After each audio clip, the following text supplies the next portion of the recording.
I think the auction house has behaved in a pretty reprehensible fashion, because it's been abundantly clear to them for several weeks that the Hopi people are deeply distressed at the idea that these sacred objects are not only being seen by the public but are being traded in a commercial fashion.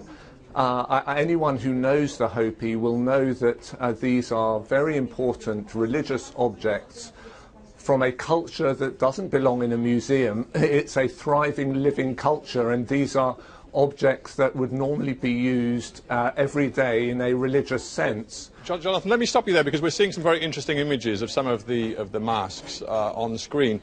Is it the case that the Hopi believe that these masks, even though they're old, that they are still invested with spirits?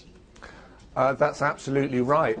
They don't see them as being masks at all. In fact, it's important to draw a distinction between kachina masks that can be traded and sold and made by Hopi people for sale simply as everyday objects, and those that are actually used in the religious ceremonies of the religious societies of the Hopi that are still very much alive. And those that are actually used are very much imbued with the spirit beings that they represent. But, Jonathan, aren't you ignoring one key point here, and that is that, according to the auction house, they've done a lot of detailed study of the provenance of these masks, and they are sure that there was a legitimate sale of these objects to the collector, who was French, lived in the United States, now wants to sell them in Paris. They are legally his. There's no way around that.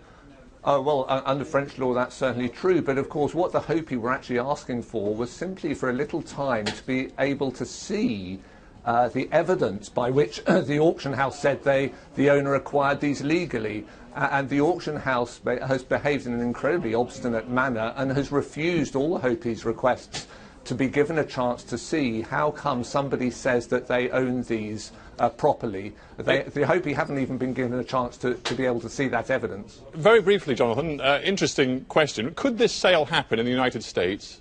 It couldn't happen, actually, or it would be very unlikely to happen. And in fact, the American embassy in Paris has told the auction house as much. Sadly, French law doesn't take into account religious considerations in the same way that the American law does.